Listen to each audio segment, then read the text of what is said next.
Welcome back to the channel, and also welcome to a van build video.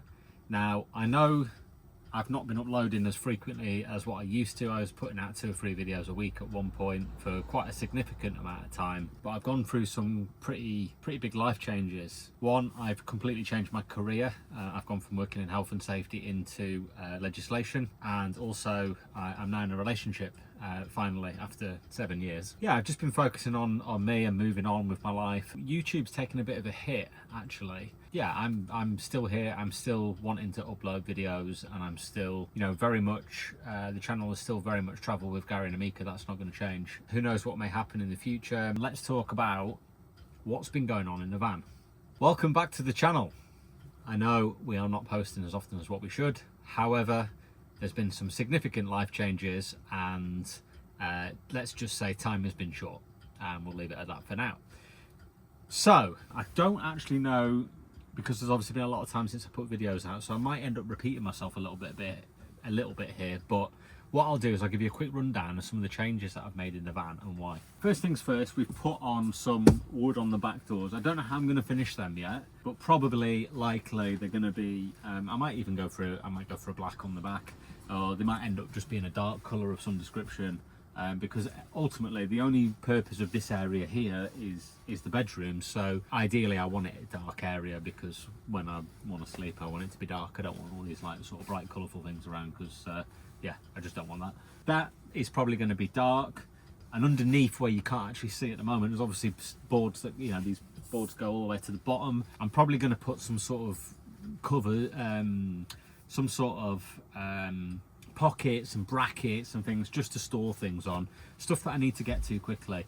One of the things that I use almost every single time that I park up on my ramps. If I don't, and I went away for 7 days, I probably use them 6 times, sometimes more if I move from place to place in a day. I could be using them 15 times a week. So I want those ramps not in their packet. I want them on the back door, and I just open probably this door here, just open it and take them straight away. Sometimes it's windy, it's raining, it's snowing, it's bloody cold. You might only have a quick jacket on because you've been driving, you might only have a jumper on because you've been driving. You don't want to start getting a hat on and your jacket on and all that stuff just to get to the back to try and root around for something. So I'm going to try and get them on the back door. So open the door, grab them, 1, 2, under the wheels, reverse, we're on, good to go. That's the back doors.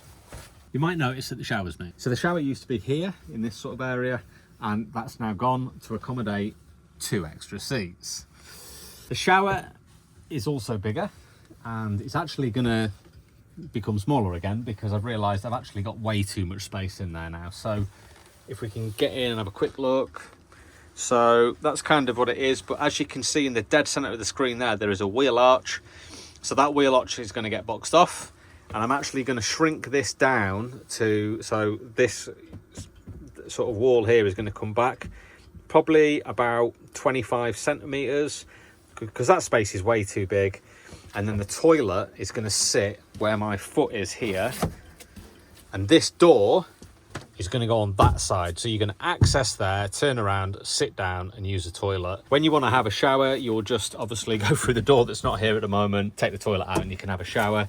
And I think standing here, this is difficult, standing here and having a shower is more than enough space. Obviously there's going to be some sort of platform there, but you can kind of, 1 foot can be over that side, 1 foot can be over that side. I've already measured it, I've already tested it. It's definitely going to work for me, but I'll probably have to change it 3 or 4 times. That's how the shower's going to be. It's going to shrink. Now, I would have kept the shower as big as it is, because it makes a changing room. It serves lots of purposes. Drying room, we can hang jackets up and all that sort of stuff. However, I am not moving this unit to accommodate a sink. And as you can see, there's no sink. So under here is full of electrics. Now, I know a lot of people have the electrics in the back. Gary, why don't you move your electrics to the back like everybody else does, or lots of people do? 1, it's all wired in and I ain't touching it. And 2, the back of the van is missing because Amika's bed's there, and it's massive, but we've actually extended it even further now, because I brought the bed this way and a little bit back that way.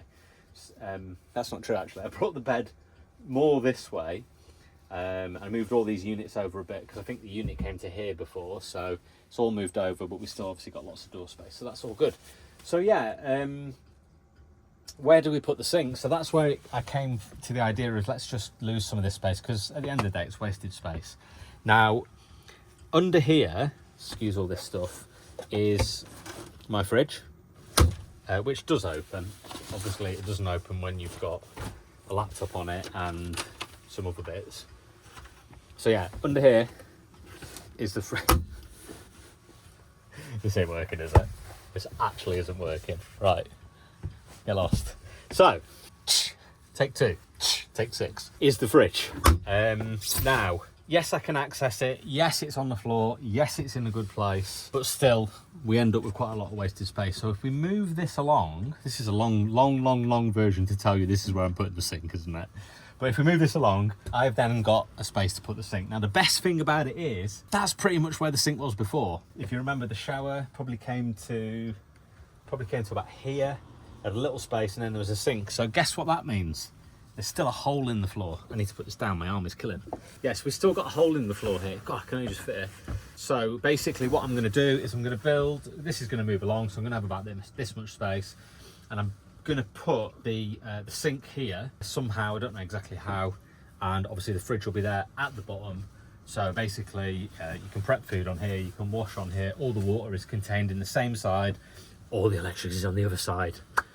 That's the plan. So yeah, now obviously I could move the seats forward, I could move the seats back, I could do all sorts of stuff, but the way that I've connected the seats at the moment is not going to allow me to do that. I know a lot of people are gonna, well, not a lot of people, but I know some people will be thinking, how have you connected your seats? So I've connected them safely, but not how I want them to be. Story of my van life. Underneath the van, which you can't see, so I've got some 12 M12 bolts, 90mm M12 bolts that go straight through the floor. They are held underneath the van by some locking nuts. They're held together by some 50mm washers. So if you like, bolt goes through the floor, washer goes on, and then the M12 bolt nut goes on the end of the bolt. There's 3 on this side and 3 on that side. So that is a lot of, you know, 6 of those. Now, if you were to slam the brakes on, there's no way that's coming through. If you have a head on, that's probably going to rip straight out the floor, but it probably won't, but there's a chance that it will. There's an absolute chance that it will.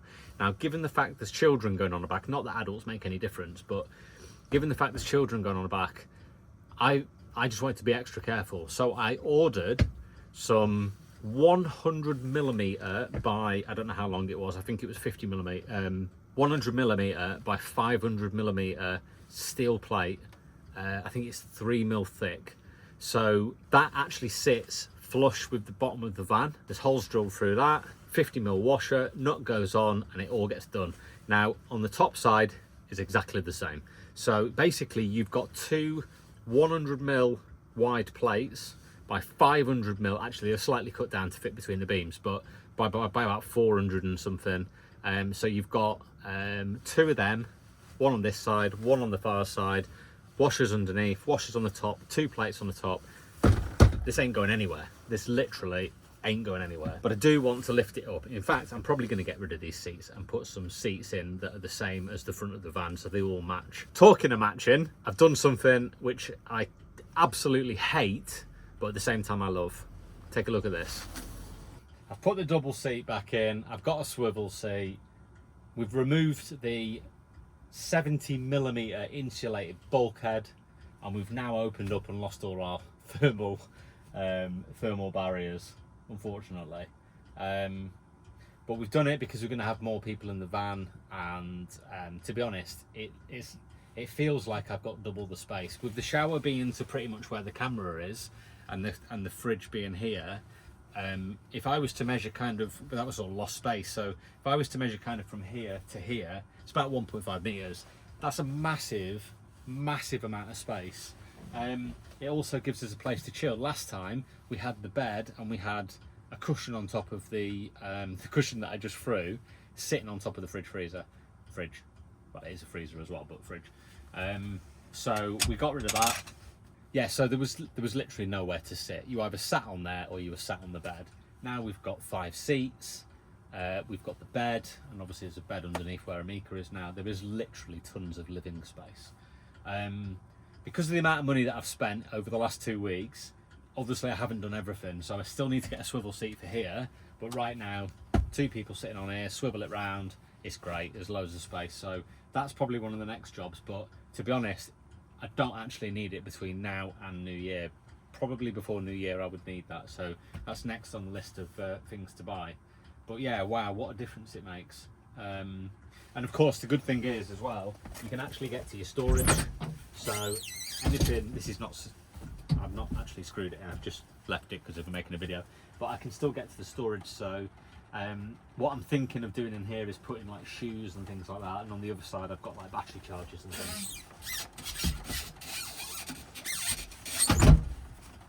I apologise if the light is bad, but I've been working in a week, so I can't really film during the day. That's that. We've temporarily put a light up here, so if you're eagle-eyed and you've noticed there's 2 dodgy cables sticking here, I know, I'm aware of it. If they touch, they'll blow a fuse, I'll replace it. It's not the end of the world. Other eagle-eye people will notice, because as you know, I don't like people looking in my private spaces, which is why, sounds a bit weird, doesn't it? I don't like people looking in to the van when I'm in it. If I'm in the van, I'm in the van and that's the end of it. I'm not hiding from anybody. I just don't like, I've had it before where I had like in the last van I had like a privacy glass thing, and somebody just came up and did that, and I was just literally stood by the, you know, I think I was making food or something, and I was just like, all right, can I help? And they're like, oh god, and they sort of run off. It's happened a few times, so yeah, I just don't like that. I know some people just don't care and they're just like, yeah, whatever, or they just open the door and have a chat with somebody. If I'm in my van, I want to be in peace and quiet, simple as that. I don't want to be disturbed. So releasing the bulkhead and opening up all this glass obviously causes a problem, and I'm sure some of you have already noticed that we've now got some blinds. That's right, I've gone and done it. I've gone and spent £625 on some paper blinds. Yes, as you can see, the blinds really make a big difference. Nobody can see in, yeah, and obviously, yeah, it gives you a lot more privacy. These things are to go up something like that, and what they do is there's a little bit of light that gets through here, so it stops that from it stops the light from getting through, so you kind of get a bit more darkness. I don't know if that's the right thing to say. But yeah, that sealed off the whole cab, so I'm really happy with that. If anybody wants any details of these, I'll put a link in the description. Yeah, like I said, they're stupid price, to be honest. They're really expensive, and I'm sure it won't be long until another company makes them, or if they do, I don't know about them. But these are the Remis blinds. Like I said, they were £625, so a lot of money. Really easy to fit, to be honest. The side ones, literally all you do is just put a screw through there, a screw there, self-tapping screws, that holds it in place, and there's a few screws inside to hold it in place. They do rattle a bit when you drive in. There's a few, like a little bit of a rattle, but I'm sure with a bit of sort of silicone in some places and stuff, and maybe some rubber seals around where it actually touches the metal framework, will stop that from happening. Not concerned about it. I think it's an easy fix. And that's about it, really. I don't know what else there is to talk about. We did try some underfloor heating. Now, I did test it when the van was freezing cold and it was -4, so yeah, it wasn't very effective. It did heat up the floor slightly, but I do think if you've got the diesel heater on, as you will all know, if you've got a van and you put your diesel heater on, it heats the air up. It's an air heater, and eventually that heat, when it's got nowhere to go, will start to go onto things. Like when you fill the walls and stuff, they do start to warm up. The floor, however, if you know anything about heat, obviously you probably do, anything about heat whatsoever, heat rises and any cold air that's in the vehicle or anywhere will drop. So the coldest place of the van is the floor, regardless. So I think if you've got the heater on, and which is then warming up the air, and then you heat up the floor, obviously you would then have a nice hot floor. The idea was to do that, but I'm not sure it's going to be the answer, to be honest. So backup plan, I'm going to put a carpet in. So I'm going to order a 2.5 metre by 2 metre rug, basically, and I'm going to get some scissors, and I'm just going to cut it around the floor shape, and then just dump it on top. So when we are in cold places, obviously when you're walking around with your socks and stuff on a kind of 20 mil laminate floor that's made of wood, which is freezing cold, obviously the carpet will stop that from happening. Research shows that if your feet feel cold, your body will feel cold. If your feet are warm, you will feel warmer. Right now my feet are red hot and I'm actually sweating because of the heater on. So that's it. There is one last thing that I want to talk about. I'm sure there's lots of things that I've missed, and I'm sure if you watch the channel quite frequently, you've probably got, I've just noticed a piece of my shower frame is bowed. If you watch the channel a lot, there is one thing that I wanted to ask you, especially if you've built your own van. If we go back to the history of this van, when there was a bulkhead here, the back of this van was warm. I'd give you an example. When I was in Scotland, it was about -8, -9. My diesel heater was off at night time.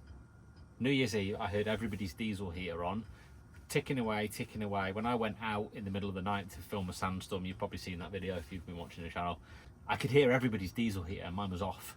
Now I've opened this up, obviously, like I don't, obviously there's glass there and stuff like that, so obviously I'm going to lose a lot of heat through the glass. But there is ways around that. I can put the magnetic window blinds on the inside, and I can also get a thermal wrap from the outside, which will help. However, that floor is that thick in metal and it goes straight outside. So I need to insulate that. Obviously I've got pedals and ancillaries and there's all sorts of bits and bobs going on, so I can't just start and it's curved and oddly shaped. So I obviously can't use PIR board, but what I was thinking of doing was removing my seats entirely, taking my seats out, removing all of the plastic, all of the trim, all of the flooring, and then getting this, I can't remember what it's called, I think it's Dodo liner. No, it's not the thermo liner, that's for your walls and stuff, but it's Dodo MLV or something like that. Basically, the one that I was looking at, it's quite thick, but it's basically closed cell foam, like a foam type stuff. Then it's got a vinyl, sort of flexible vinyl layer, and then closed cell foam over the top. Not only will that insulate the van, but it'll also stop a lot of the sound. Now, yesterday, I was sorting out, I've also got a B2B now as well, I've got to say about that. Nothing special, we've all seen those videos before, so I'm not even going to bother showing you how we installed it, or the dramas I had with it, which I shouldn't have had, but I did. When I was driving yesterday, I actually had the battery cover off, because I was in the middle of doing something, I just need to go and quickly pop out, and the noise that was coming from that area was unbelievable. And the only thing that I'd taken off was the floor matting. Which doesn't cover the whole floor, it only covers like a certain area, and there's like a plastic box in the footwell of the passenger seat, like a plastic cover, and underneath that is just bare metal. So if I can get under all of there and everywhere around there and all the way up the bulkhead between the van and the engine, which does have some insulation on the other side, I think I can reduce my cab noise significantly. I'm even thinking about taking all the plastic footwells out where you climb into the side of the van and putting it all in there as well. I don't know if I can put the same plastic footwells back in when I do that, no idea, but that's what I'm thinking of doing anyway. If you've done that, or you have any ideas of how to do it properly, then please do me a favour and stick it in the comments section or drop me a message somewhere, because ideally I want to do that as soon as possible. Now I'm hoping that this video goes out this weekend, so if you can tell me by the time you've watched this video, and if it goes out on time, I've still got enough time to research and buy it. And if you know me, I don't tend to hang around when it comes to buying stuff. I just go, oh, that sounds like a good idea, let's buy that. Poof, gone, and I buy it. I'm very impulsive, although I don't like to waste money, oddly. So yeah, if you know how to insulate, insulate. If you know how to insulate the cab, not with insulation like that, but really thin, then please let me know. I'll give you an example. Underneath there, Jesus, that's a mess when the light's on. Underneath there is some bare metal, and if you listen to that, that goes outside. There's not a lot underneath that. So even just then, putting my hand in there, I could feel how cold it was. I don't want to go to Scotland in a couple of weeks' time, 10 days' time, and find out that I'm actually just pouring in the cold from the bottom here, because it's just a waste of electricity, it's a waste of diesel, and quite frankly, it'll be bloody freezing, especially if it's cold. So I would really like to get that job done as well. But I think that's where we're up to now. Obviously there's some, like, you know, housekeeping I need to do, like decorating and all that sort of stuff, but quite frankly I don't really care about that at the moment. I want to get it laid out, I want my sink put in. I don't think I'm going to get my shower done in time unless I can get some sort of tray that's going to fit there. I might actually try and find a tray first, because I know it's 600mm across, and if I can get one that's like 300mm, so 600 by 300, it'll slot in there nicely. Things never go to plan. So the likelihood is I'm going to be going to Scotland with a cold front. Be good if there's a cold front. With a cold front of the van and a shower that's not done. But as long as I've got running water, as long as I've got a heater, and as long as I can close my cab in darkness and get my head down, I'm going to be happy. So things to look forward to in the near future. As I said, we are going to Scotland. Me and Amika are going to Scotland. We're going there for about a week or something like that, and then we're coming back for doing a bit of like sort of Christmas stuff, and then we're going to go back for New Year. So you've heard it here first. I'm going to be in Scotland. We're going to be on the Cairngorm Mountain, probably for New Year's Eve. So if you want to come and say hello, that's where we're going to be, I think. But don't make any plans, because as you know, just said it before, I'm impulsive. Things could change. Any questions you've got about the van, do let me know. If you think that you've got some good ideas that I could do. Obviously, I've still got to put storage and stuff in there. We're going to have storage underneath the seat here, so there's going to be like a pull-out drawer, so you can get stuff. That might actually be for shoes and things. That's probably a good place to put shoes. I'm going to put a bit of storage up the top there between the shower across there. So it's actually going to be quite a lot of storage there. So we're basically going to have the sink here. I'm going to try and get the coffee machine kind of sitting here up here, so I'm going to sort of like box that in. Obviously this is going to be further across as well, so we'll try and get that done as well. And yeah, I think that's where we're up to, guys. I think that's where we're up to. So let me know what you think. Obviously massive changes. I've gone kind of like the opposite to what I planned to do. So rather than having, you know, a fully insulated van, now I've got a 75-80% insulated van, but all of that is lost through the front window. So I am going to have to do something about the front windows to make sure I don't lose as much heat. Or I just keep the diesel heater on. It's easy, isn't it? It's red hot in here now, and it's about 3 degrees outside. So, so wearing all his clothes. So yeah, like I said, guys, let me know what you think. Obviously, if you're not subscribed to the channel, please subscribe. My channel has died now because I've not been posting videos. If you subscribe and you press like and you hit the subscribe button, and better still, if you share the video on your social media channels, YouTube will push this video. And yeah, well, we all know what that means, don't we? Let's not get into that. So again, thanks for watching, guys, and yeah, see you in the next video.